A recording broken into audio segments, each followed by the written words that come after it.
Bonjour, je suis la fille de Stéphane Hessel et je suis très fière d'ouvrir cette première Assemblée générale. Merci.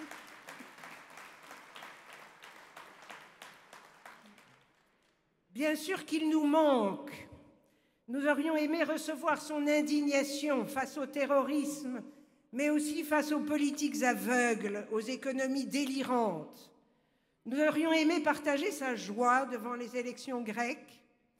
Nous aurions aimé écouter ses propositions pour une nouvelle donne. Mais pour vous parler de lui, j'ai choisi de vous lire un court extrait d'un texte peu connu. Il s'agit d'une contribution à un ouvrage collectif intitulé « Lettres de résistance », qui est paru pour célébrer le 60e anniversaire de la création du Conseil national de la résistance. Il a choisi d'écrire à l'aîné de ses petits-fils, qui venait de donner naissance à sa première arrière-petite-fille en 2004, faisant de lui, disait-il, un patriarche. Dans cette lettre, il évoque sa résistance, puis il s'adresse à Simon en lui proposant d'attendre les 20 ans de Jeanne. Je vous lis. « Mais ensuite, tu lui poseras les vraies questions sur la résistance. Et toi, lui demanderas-tu, à quoi as-tu envie de résister? Ne la guide pas trop dans sa réponse. Laisse parler son instinct poétique, ses émotions adolescentes. Ce n'est évidemment pas à moi, ni non plus à toi, de définir pour Jeanne ce qui l'indigne, ce qui l'enthousiasme, ce au nom de quoi et à quoi elle veut résister. Et je te rends attentif ici à la vitesse à laquelle les problèmes du monde évoluent, se renouvellent, se transforment, et comme il est difficile, impossible, de prévoir quels seront les défis de 2024.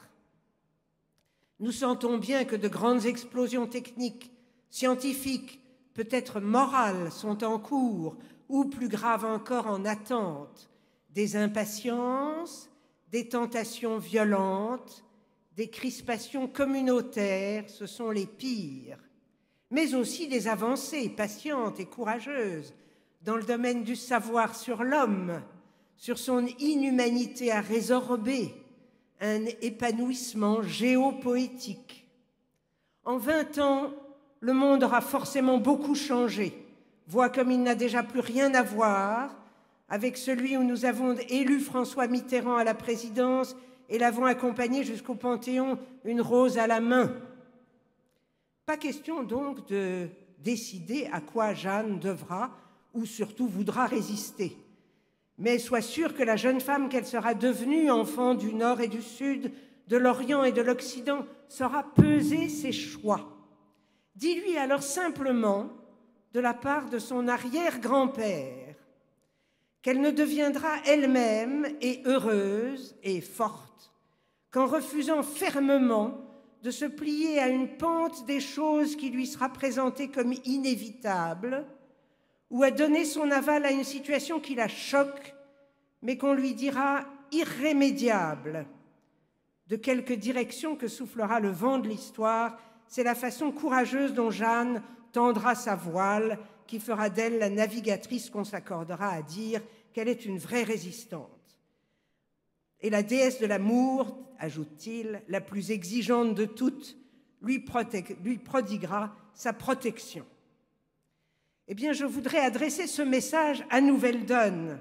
Nouvelle Donne doit être le lieu où l'on refuse fermement de se plier à une pente des choses qui nous est présentée comme inévitable, ou à donner notre aval à une situation qui nous choque et qu'on nous dit irrémédiable. Résistons et avançons